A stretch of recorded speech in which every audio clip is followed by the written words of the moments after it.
नमस्कार। अब हम आगे एक्सेल सीखना शुरू करेंगे। इस तरह से जब आप एक्सेल खोलेंगे तो आपको इस तरह का सॉफ्टवेयर दिखाई देगा। जैसे हमने देखा था कि एक्सेल में गणित के डब्बे होते हैं, तो यहाँ पे ये सब छोटे छोटे से डब्बे लिखे हुए हैं। एक्सेल खोलते ही सबसे पहली चीज़ जो आपको करनी है वो घबराना नहीं है। कई बार लोग इतने सारे मेन्यू, ऑप्शंस, बटन ये सब देख के घबरा जाते हैं, लेकिन चिंता की कोई बात नहीं, हम लोग धीरे धीरे करके सारी चीज़ें सीख लें। एक और बात का ध्यान रखिएगा कि हो सकता है आपके पास जो एक्सेल हो वो इससे थोड़ी सी अलग दिखे। माइक्रोसॉफ्ट एक्सेल के लगभग हर 2-3 साल में एक नया बड़ा वर्जन आता रहता है। डिपेंडिंग ऑन आप कौन से एक्सेल के वर्जन पे काम कर रहे हैं, आपके एक्सेल के जो मेन्यू और ऑप्शन और लेआउट है वो थोड़ा सा अलग दिखेगा, लेकिन फंडामेंटल सब में सेम है। तो भले आप एक्सेल 2007 पे काम कर रहे हैं, भले 2017 में, भले 2020 में, और या भविष्य में और कोई एक्सेल के फीचर आए, सारे सारे के कंसेप्ट जो हैं वो वही रहेंगे जो कि इसके हैं। अब जैसे कि हमने पहले देखा था कि एक्सेल और कुछ नहीं आपकी गणित की कॉपी होती है, तो इस हिस्से को आप सोचिए कि ये आपका कागज है जिसके अंदर आप कुछ भी नंबर लिख सकते हैं। जैसे मैंने यहाँ 8 लिखा, यहाँ 10 लिखा। आप चाहें तो एक तारीख लिख सकते हैं, जैसे यहाँ 1 जनवरी की, या चाहें तो कुछ नाम भी लिख सकते हैं, जैसे मान लीजिए यहाँ मैंने राम लिखा। ऊपर के मेन्यू को समझने के लिए सोचिए कि आप एक लकड़ी की ट्रेन बना रहे हैं। उस लकड़ी की ट्रेन को बनाने के लिए आपको लकड़ी, रंगों और औजार की जरूरत पड़ेगी। जब आपको जिस चीज़ की जरूरत पड़ती है आप वो वाली चीज़ इस्तेमाल करते हैं, और इस्तेमाल करने के बाद उसे वापस जगह पर रख देते हैं।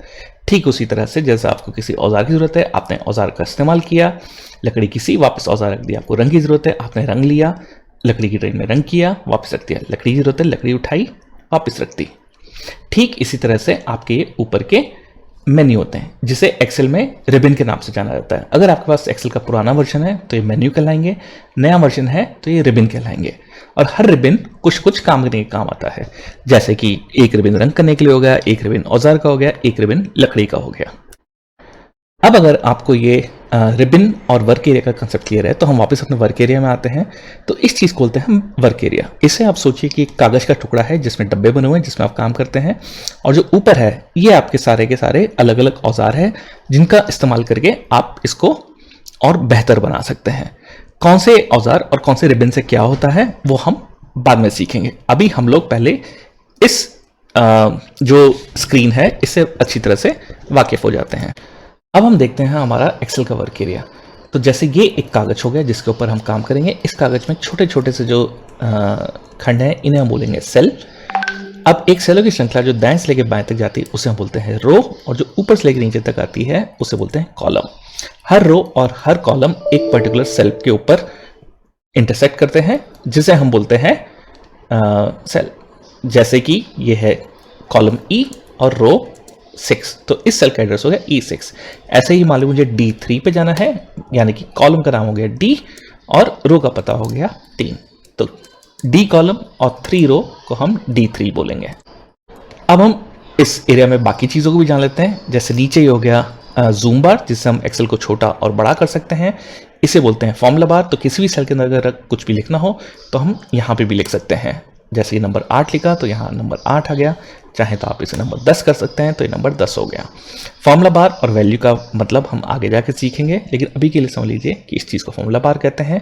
ये सेल का एड्रेस हो गया, ये रो हो गई और ये कॉलम हो गए। एक और चीज़ जो एक्सेल में होती है वो होती है अलग अलग शीट। जैसा हमने पहले देखा था कि हर एक्सेल शीट को आप एक कागज़ समझिए, और आपकी कॉपी में खूब सारे कागज़ हो सकते हैं। तो मेरी इस एक्सेल में यहाँ पे अलग अलग कागज़, जैसे शीट 1, शीट 2, शीट 3। अगर मैं चाहूँ तो मैं और भी कागज़ जोड़ सकता हूँ, जैसे शीट 4, इस प्लस आइकन दबा के शीट 5।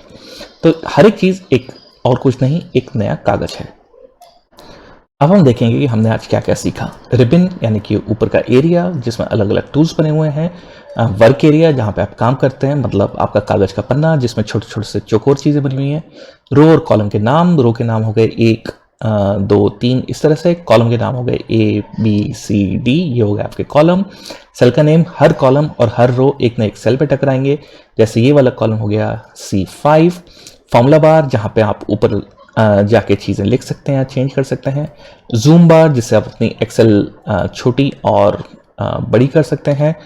वर्कशीट यानी कि अलग अलग कागज़, जैसे शीट 1, शीट 2, शीट 3, 4, 5, 6, और ये सारी अलग अलग कागज़ बनके आपकी वर्क बुक बनती है। धन्यवाद।